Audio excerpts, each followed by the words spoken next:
अस्सलामु अलैकुम वरहमतुल्लाहि वबरकातुह। वेलकम करता हूँ आपको अपने इस यूट्यूब चैनल पर। आज की इस वीडियो में इंशाअल्लाह हम सूरतुल बकरा का 35वां रुकू पढ़ेंगे। सूरतुल बकरा मदनी सूरत है।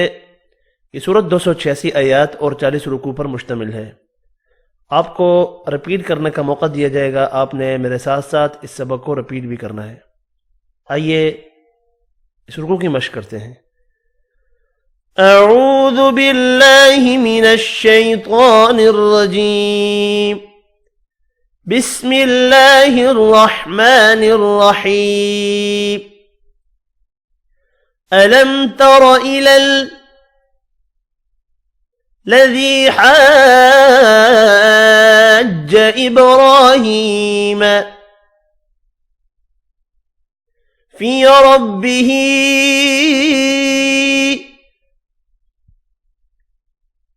अन आताहु अल्लाहुल मुल्क इज़ क़ाल इब्राहीम रब्बियल्लज़ी युह्यी व युमीतु قال أنا أحيي وأميت قال إبراهيم فإن الله يأتي بالشمس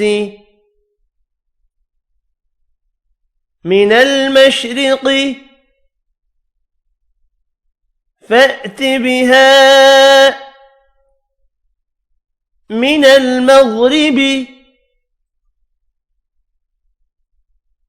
فبهت الذي كفر والله لا يهدي القوم الظالمين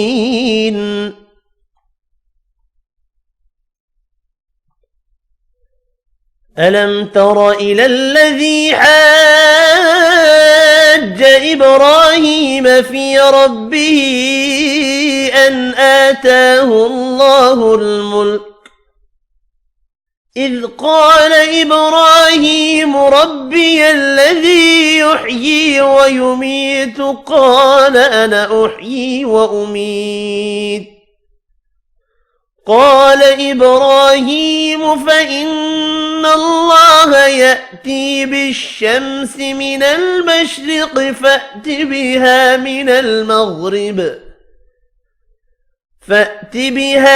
المغرب فبهت الذي كفر والله لا يهدي القوم الظالمين.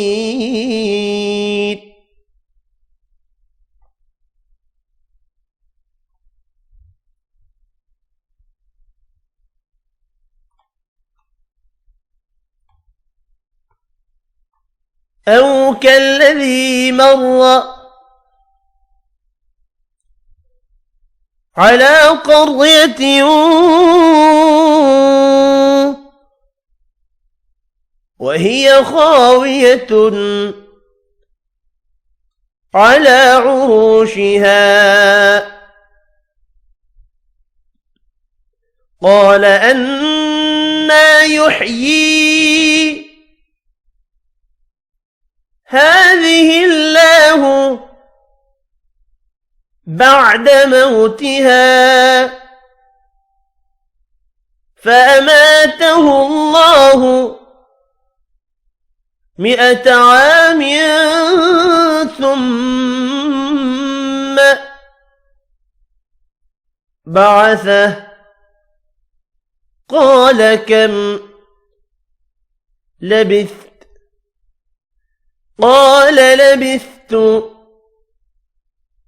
يوما أو بعض يوم قال بل لبثت مئة عام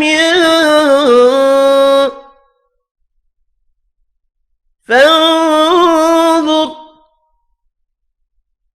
إلى طعامك وشرابك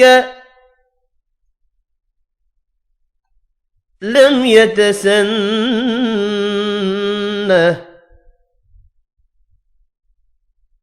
وانظر إلى حمارك ولنجعلك آية للناس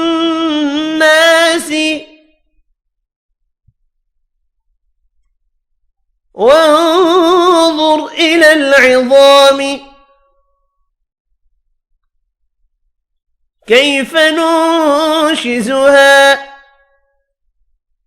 ثم نكسوها لحما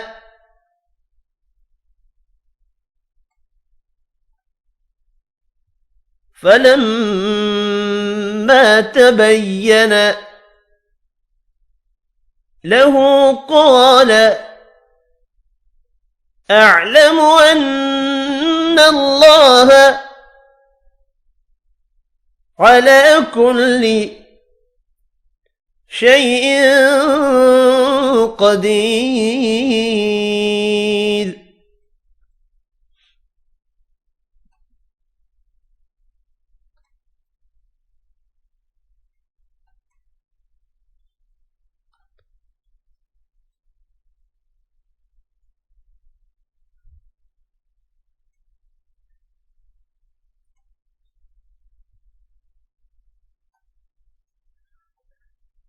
أو كالذي مر على قرية وهي خاوية على عروشها قال أنى يحيي هذه الله بعد موتها فأماته الله 100 عام ثم بعثه قال كم لبثت قال لبثت يوما أو بعض يوم قال بل لبثت 100 عام فانظر إلى طعامك وشرابك لم يتسنه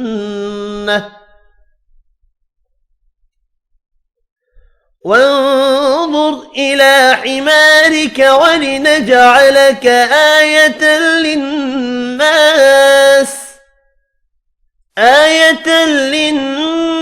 وانظر إلى العظام كيف ننشزها ثم نكسوها لحما فلما تبين له قال أعلم أن الله على كل شيء قدير.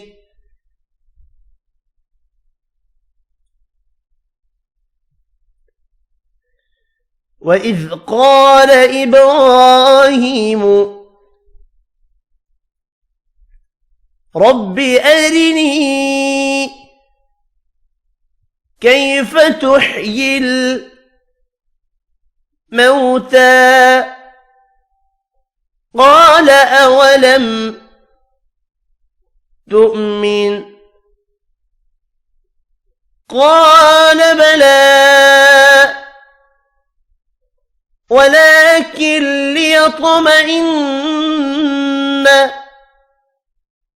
قلبي قال فخذ 4 من الطير فصرهن إليك ثم اجعل على كل جبل منهن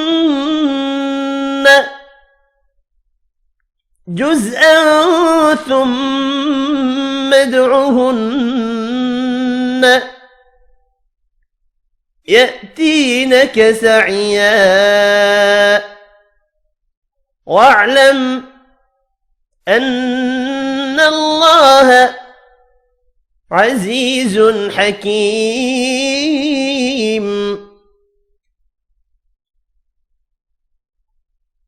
وإذ قال إبراهيم رب أرني كيف تحيي الموتى قال أولم تؤمن قال بلى ولكن ليطمئن قلبي قال فخذ أربعة من الطير فسرهن إليك ثم اجعل على كل جبل منهن جزءا ثم ادعهن يأتينك سعيا واعلم أن الله عزيز حكيم. صدق الله العظीम। यहीं तक हमारा आज का सबक है। आपने इसकी बार बार मशक करनी है ताकि किसी भी किस्म की तजवीद की गलती आपकी इस सबक में बाकी न रहे। इंशाअल्लाह मिलते हैं अगली वीडियो में, तब तक के लिए इजाज़त, अपना ख्याल रखिएगा। अल्लाह हाफिज़।